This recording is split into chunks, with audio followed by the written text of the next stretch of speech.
Hai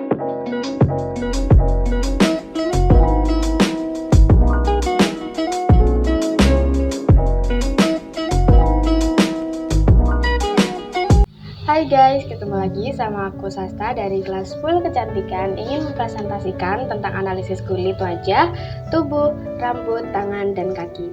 Jadi di sini aku akan menjelaskan satu persatu.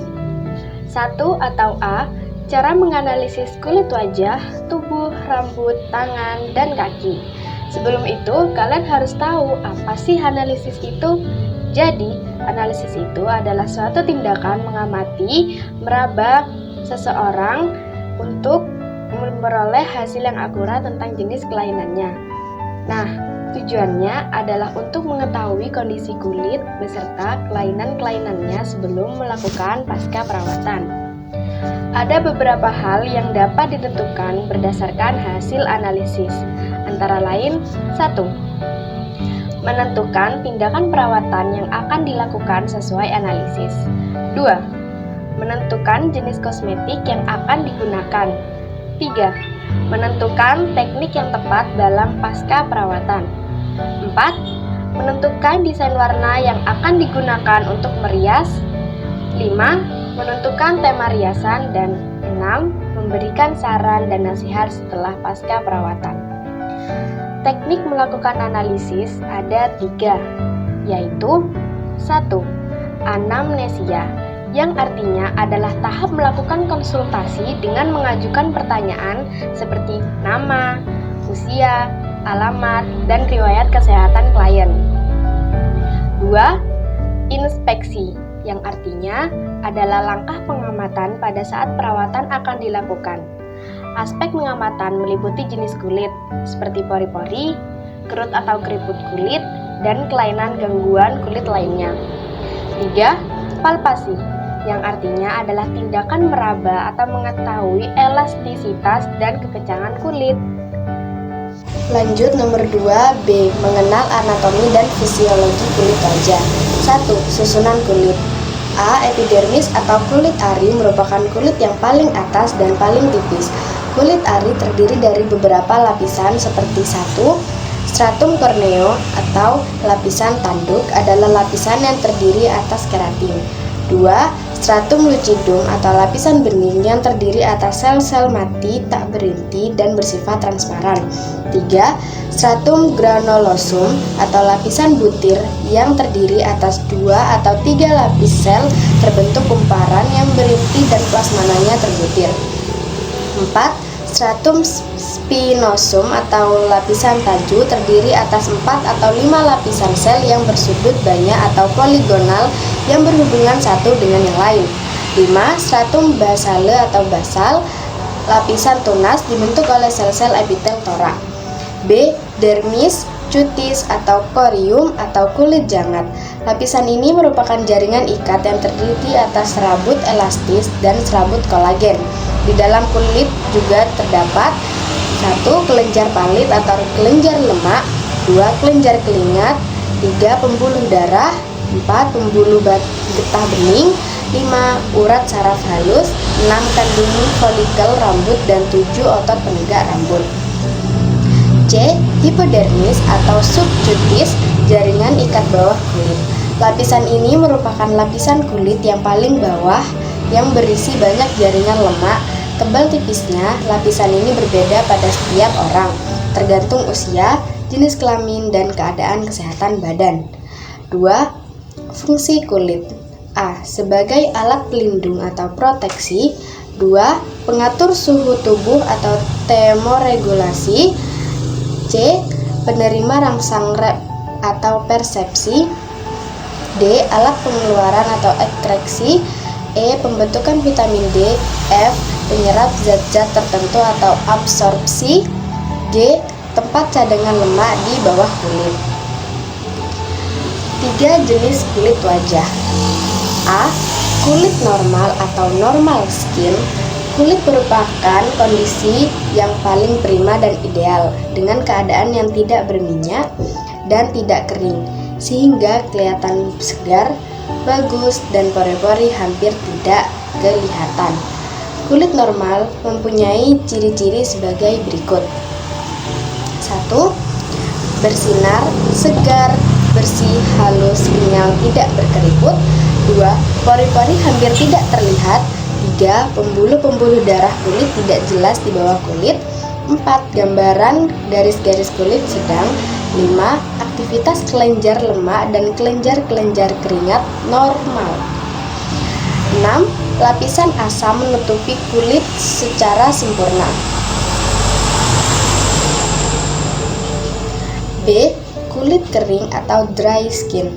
Kondisi ini adalah jenis kulit yang kelenjar lemaknya kurang aktif, sehingga jenis kulit ini mempunyai sifat-sifat sebagai berikut. 1. Tidak bercahaya, kusam, tipis, licin, bersisik halus. 2.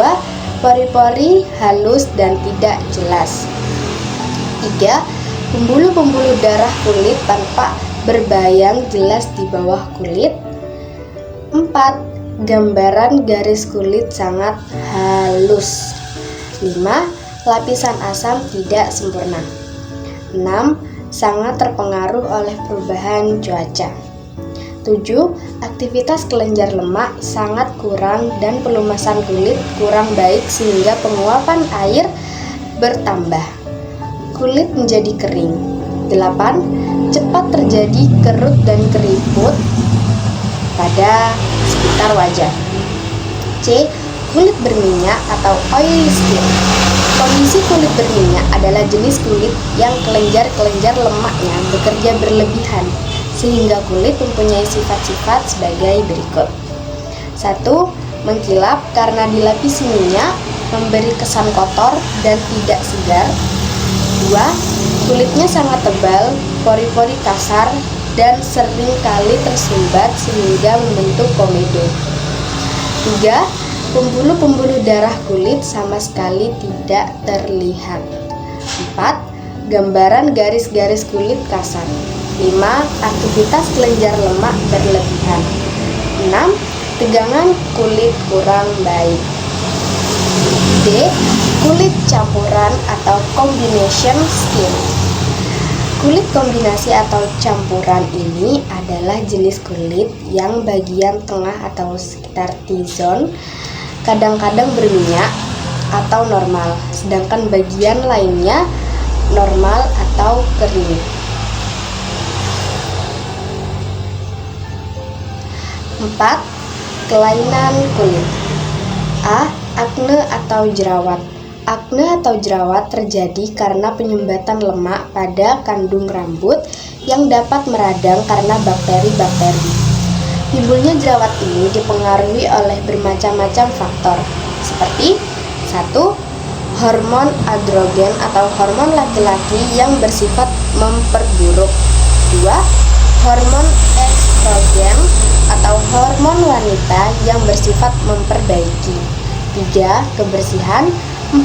Gangguan emosi, serta 5. Makan yang berlemak dan yang terangsang. B. Milium.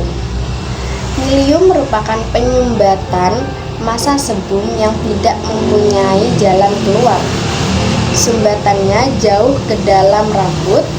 Di dalamnya terdapat massa sebum yang putih warnanya. Palit ini akan tetap putih karena tidak mengalami oksidasi. C. Seborrhea. Produksi minyak sangat berlebih sehingga kulit menjadi sangat berminyak dan mengkilap. Pada kulit ini sering timbul jerawat. D. Rosacea atau rosacea menyerupai akne, tetapi tidak termasuk golongan akne, hanya merupakan pembendungan darah kulit secara menahun, warnanya kemerah-merahan. E. Epielides atau freckles. Epielides atau freckles adalah bintik-bintik hiperpigmentasi pada kulit muka dan bagian-bagian badan yang terbuka. Bintik-bintik ini terjadi karena pengaruh sinar ultraviolet atau sinar matahari.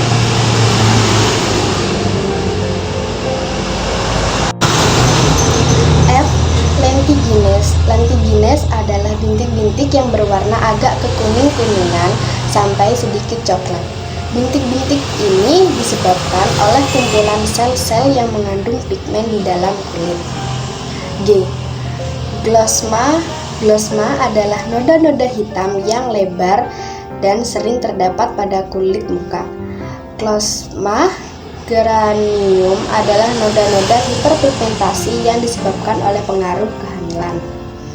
H. Leukoderma dan vitiligo. Leukoderma dan vitiligo merupakan bercak hipopigmentasi pada kulit karena bagian ini tidak ada atau kurang pigmen. Lanjut, yang ketiga atau C, mengenal anatomi serta fisiologi kulit kepala dan rambut. 1. Struktur rambut. Rambut terdiri atas sel-sel tanduk dan terbagi atas dua bagian, yaitu batang rambut dan akar rambut. Susunan batang rambut. 1. Kutikula selaput kulit ari. Kutikula selaput kulit ari berbentuk seperti sisik-sisik ikan. 2. Korteks. Kulit ari berfungsi sebagai lapisan yang menentukan warna rambut karena pigmen atau zat warna rambut dikandung oleh lapisan ini. 3. Medula. Sumsum rambut. Medula memiliki peran yakni menghantarkan sebum ke batang rambut dan sebagai pengelola penguapan pada batang rambut. B. Akar rambut. Akar rambut terdiri atas beberapa bagian berikut ini. 1. Bulb adalah bagian pangkal rambut yang membesar seperti bentuk bola, fungsinya untuk melindungi papil rambut. 2. Papil rambut adalah bagian yang terlindung di dalam bulb yang berfungsi sebagai dapur umum untuk rambut. Rambut dan pigmennya dibuat di papila. 3. Folikel rambut adalah kandung atau kantong rambut tempat bertumbuhnya rambut. Di dalam folikel rambut bermuara kelenjar lemak atau palit. 4. Otot penegak rambut yang menyebabkan rambut-rambut halus atau bulu roma berdiri jika ada sesuatu rangsangan dari luar dan dalam tubuh kita, misalnya merasa seram, kedinginan, kesakitan, kelaparan, dan lain sebagainya. 5. Rambut tidak memiliki saraf perasa. Oleh karena itu, Anda tidak merasakan sakit jika rambut digunting atau dipangkas. 6. Pertumbuhan rambut normal ialah kira-kira 1/cm setiap bulannya. 2. Fungsi rambut. A. Pelindung. B. Saraf perasa. C. Penghangat. D. Mengatur suhu kulit kepala. E. Penambah kecantikan. 3. Jenis rambut. A. Rambut normal atau normal hair. Kondisi rambut dengan kelenjar palit atau lemak bekerja dengan normal akan menghasilkan sebum atau minyak yang melumasi rambut dan kulit kepala dengan normal. B. Rambut kering atau dry hair. Rambut kering terjadi karena keadaan kelenjar palit atau lemak bekerja kurang aktif sehingga hasil minyak atau palit kurang dari keadaan normal yang mengakibatkan kulit kepala dan rambut menjadi kering. C. Rambut berminyak atau oily hair. Pada rambut berminyak, kelenjar palit atau lemak bekerja terlalu giat dan aktif sehingga menghasilkan minyak atau sebum yang berlebihan. Akibatnya, rambut menjadi basah atau sering lembab. 4. Macam bentuk rambut. Struktur rambut memberi perbedaan pada penampang lintang rambut. A. Rambut yang lurus, bentuk penampangannya bulat dan panjang. Jika dikeriting, bentuk penampangnya tidak berubah. B. Rambut yang berombak, bentuk penampangannya oval dan panjang. C. Rambut yang keriting, bentuk penampangnya rapi dan panjang. Jika diluruskan, bentuk penampangnya tidak berubah. Struktur rambut berhubungan pula dengan bentuk folikel atau kantong rambutnya. A. Rambut lurus mempunyai folikel seperti silinder lurus. B. Rambut berombak mempunyai folikel seperti silinder yang melengkung atau bengkok. C. Rambut keriting mempunyai folikel seperti silinder yang melengkung menyerupai busur. 5. Kelainan kulit kepala dan rambut. A. Ketombe, sindap atau dandruff. Ketombe dibagi menjadi dua, yaitu sindap kering atau pityriasis sicca dan sindap basah pityriasis stethoides. B. Ringworm ini atau kurap. Ringworm adalah penyakit kulit atau kulit kepala yang disebabkan oleh parasit tumbuh-tumbuhan, misalnya jamur atau tafus atau fungi. Jika menempel pada kulit orang lain tersebut akan tertular. C. Pediculosis capitis. Pediculosis capitis adalah infeksi rambut oleh kutu kepala pediculosis capitis yang biasanya terjadi karena kontak langsung. Faktor utama terjadinya keadaan ini adalah karena tingkat kebersihannya yang rendah. D. Scabiosis. Scabiosis adalah penyakit kulit yang disebabkan oleh sejenis parasit hewan atau kutu kudis yang bernama Sarcoptes scabiei. Penyakit ini sangat menular. E. Piedra adalah penyakit kulit yang disebabkan oleh sejenis jamur yang menembus kutikula rambut. J. Alopecia. Alopecia adalah istilah untuk segala macam kerontokan rambut hingga mengalami kebotakan. G. Canitis atau uban atau poliosis canitis. Atau poliosis adalah perubahan rambut menjadi putih. Pigmen rambut hilang dan udara masuk ke dalam sel-sel rambut. Pada umumnya, canitis terjadi karena penuaan. Jadi seperti uban. H. Tripotilosis. Tripotilosis adalah kelainan batang rambut yang ujungnya terbelah atau pecah. Trichorexis nodosa atau penyakit mutiara Trichorexis nodosa atau penyakit mutiara adalah batang rambut yang bersimpul bersusun-susun membentuk ruas-ruas. Simpul-simpul zat tanduk batang rambut itu terpecah-pecah dan mudah patah. J. Monilektik. Monilektik adalah batang rambut yang melebar dan menyempit secara berseling. K. Tricholacia. Kelainan ini ditandai oleh kemunduran kualitas zat tanduk sehingga timbul warna selang-seling putih pada batang rambut. I. Pili annulati atau ringed hair. Kelainan ini menunjukkan adanya bagian-bagian yang berwarna gelap dan pucat secara berselang pada batang rambut. M. Pili torti. Pili torti adalah suatu bentuk kelainan perkembangan rambut. T. Trichonodosis. Kelainan ini berupa adanya simpul-simpul sejati atau bentuk yang menyerupai simpul pada rambut keriting. O. Trichotillomania. Pada kelainan ini, penderita mempunyai keinginan atau mendorong untuk menggosok-gosok atau mencabut-cabut rambutnya sehingga mengalami kebotakan atau mengakibatkan terjadinya kebotakan pada kulit kepala. Lanjut 4 atau D. Mengenal anatomi dan fisiologi tubuh. 1.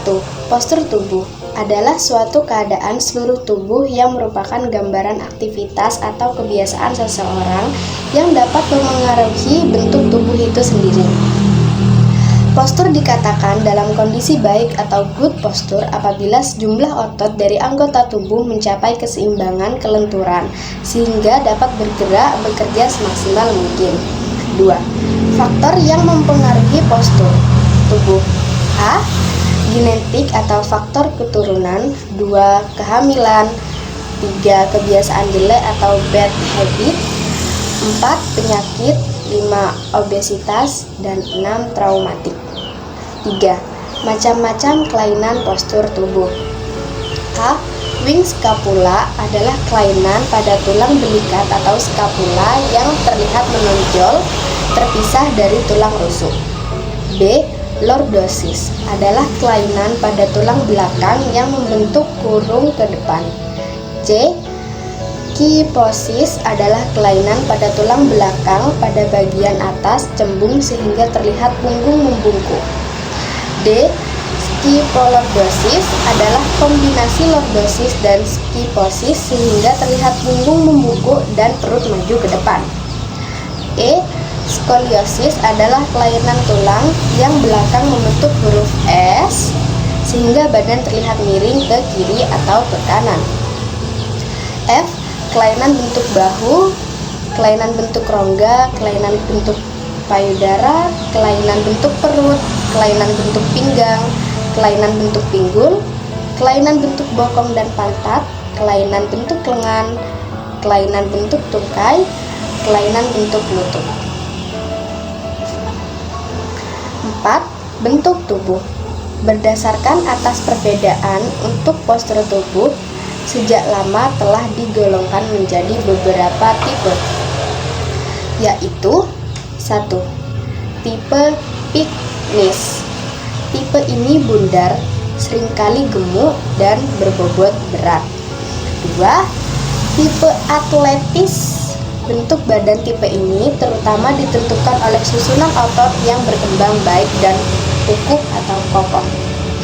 Tipe Leptosom. Tipe leptosom bersifat kurus kering panjang dengan susunan otot yang kurang berkembang dan permukaan kulit yang relatif luas. D atau 4. Tipe Diplasis. Tipe Diplasis ditandai oleh ketidakserasian ukuran, bentuk tubuh, serta kejanggalan perbandingan antara ukuran bagian-bagian badan. Lanjut, nomor 5 atau E, mengenal anatomi serta fisiologi tangan dan kaki. Anatomi tangan, struktur tangan. 1. Karpus. Karpus atau pergelangan tangan merupakan sendi yang lentur dan terdiri atas 8 tulang kecil yang disatukan oleh ligamen. 2. Metacarpus. Metacarpus atau telapak tangan merupakan bagian utama tangan dan memiliki 5 tulang metacarpus yang panjang. 3. Palangus atau jari palangus atau jari yang terbentuk oleh 14 tulang palangus. Setiap jari memiliki 3 tulang palangus, sedangkan ibu jari hanya memiliki 2 tulang palangus. B. Otot tangan. Otot tangan memiliki banyak otot yang kecil, tumpang tindih dari sendi ke sendi yang memberikan kelenturan dan kekuatan. Ketika tangan dirawat dengan baik, otot-otot ini tetap lentur dan gemulai. Abduktor memisahkan jari satu dengan yang lain, dan aduktor menyatukan jari-jari. Kedua jenis otot ini terletak di pangkal ibu jari dan jari-jari lainnya. C. Penyakit tangan. 1. Gatal-gatal. 2. Tangan kasat dan merekah. 3. Eksim. 4. Alergi. Dan 5. Kutil. 2. Anatomi kaki. A. Struktur kaki. Kaki manusia meliputi kerangka tulang, ligamen, otot, dan urat yang dirancang untuk menyangga berat badan secara efisien dan memungkinkan untuk bergerak. B. Gangguan umum pada kaki. Penyakit kutu air atau athlete foot. 2. Radang jempol kaki. 3. Kapalan. 4. Kaki mumul. Berikut ini beberapa jenis kati mumul. A. Kati mumul keras. B. Kati mumul lunak. C. Kati mumul biji. D. Kati mumul pembuluh darah. E. Kati mumul pembuluh saraf. F. Kati mumul serat disebabkan oleh kati mumul yang sudah lama. 5. Nyeri tumit. 6. Tumit pecah. 7. Gatal karena dingin atau chilblains. 8. Kaki berkeringat. 9. Lecet. 3. Anatomi kuku. Struktur kuku. 1. Lempeng kuku atau badan kuku yang disebut nail plate. 2. Ujung kuku lepas atau free edge. 3. Palung kuku atau nail bed. 4. Matriks kuku atau nail matrix. 5. Bulan sabit atau lunula. 6. Akar kuku atau nail root. 7 selaput kuku atau kutikil, 8 hyponychium, 9 panggul kuku atau proximal nail tall. B. Kelainan kuku. 1. Kelainan-kelainan pada lempeng kuku atau nail plate.